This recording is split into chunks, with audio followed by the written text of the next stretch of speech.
So yun tol, pahinga muna tayo dito sa view. Grabe yung sa lupa natin.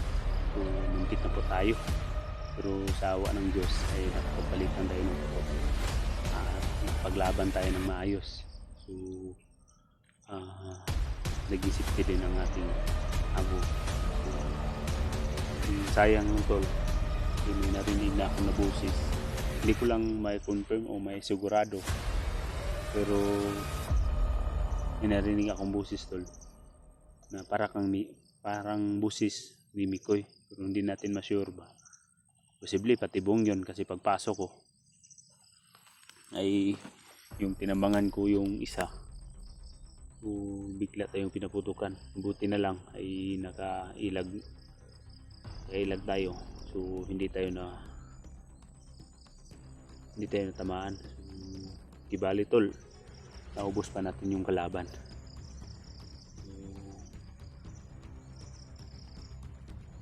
So nais ko lang ipaalam sa inyo tol na sana itong video ko to ay paabot nyo kay Tatsuki at kay Renz, at yung may isa silang kasama hindi ko pa na-meet, pero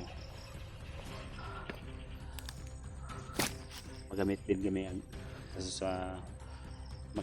kami agad pag magkikita na kaming lahat, para mas mabuti, mas maganda kung magsanib pwersa ang buong lakas namin, para sa lalong madaling panahon ay mailigtas natin agad ang ating kaibigan na si Mikoy Adventure. So kitang kita ko tol, yung kanina nagpa-signal ako saglit, tiningnan ko yung mga previous video ni Mikoy na ina-upload ng mga bandidong grupo na, so, confirm na natin tol na isa ang punot dulo nito ay si Commander Yawa. Akala ko tol na sila Commander Yawa at Dindo ay nanahimik na kasi nanahimik tayo, pero hindi pala tol. Naghanap pala sila ng magandang pisto o magandang perfect timing ba na makakuha sila sa atin. So ako, yung mga nakaraang araw pa, nung palagi ako nagbubundo, so may mga na titingnan ako na may mga hinala ko tol ba, parang may nagmasid sa akin, parang may kasunod, pero hindi ma ako naging kampante, naging alerto. Palagi may dalang baril sa katawan in case may sandigan man tayo, pero may protekta din tayo sa ating sarili.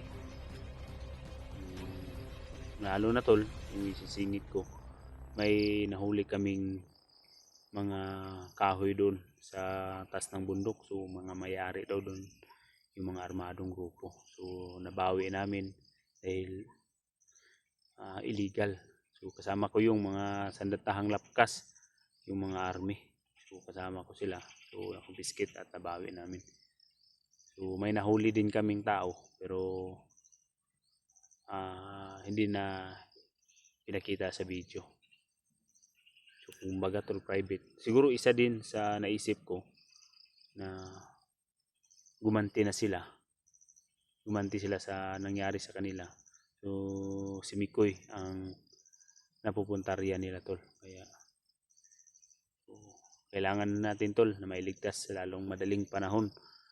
So kahit gaano man sila karami, kahit iilan man silang humaharang, hanggat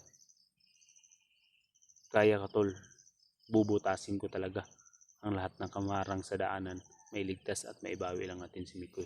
So yun tol, patuloy na po tayo.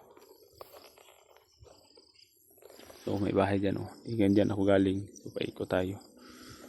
So kailangan nating lumabas din dito sa Maliwalas para makahanap tayo ng pwesto or kasi yung panahon natin ay paggabi na. Kailangan ko din na makahanap ng sitting lugar para makasipdi din tayo at makaluto ng pagkain, maka-charge ng ating cellphone sa power bank.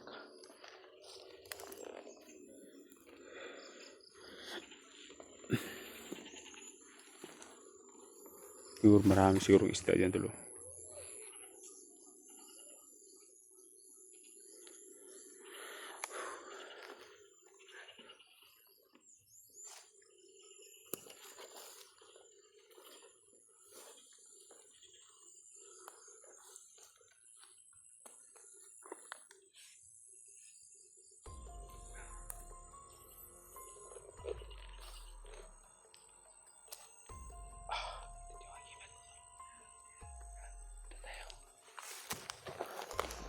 Dali muna tayo. Subukan ko gumamit. Itong naramdam ko tol, parang may kalaban na paparating. Yun yung ibig ko. Makita yung ulo ko.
Marami sila tol.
May kampo siguro dito. Ay, may kampo tulo.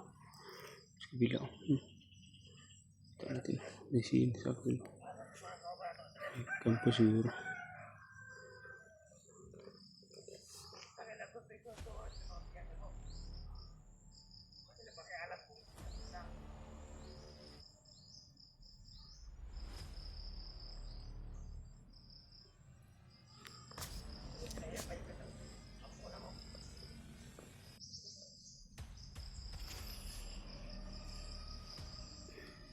Hinantay muna titira dahil so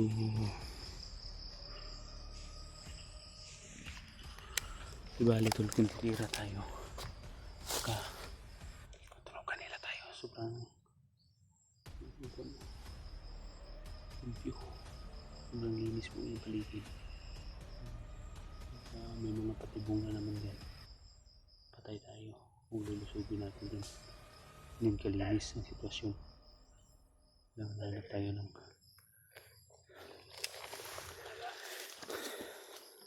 hanap na tayo tol na safety na di tayo.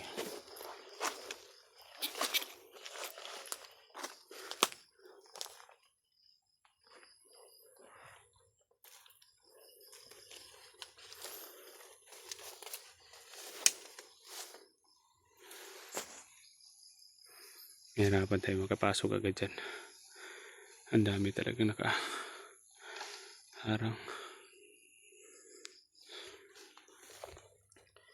So, iwas lang muna tayo tol. Mas mabuting umiwas muna tayo. Hindi ibig sabihin tol, umiwas tayo ay takot na tayo. Ang ibig sabihin lang natin ito, umiwas tayo tol. Para makahanap tayo ng magandang tiyempo kung paano natin sila titirahin. Paano natin mapaamin kung saan nila ginala si Mikoy. Hindi talaga titigil si Commander Yawa hanggat hindi natin mapapas lang to.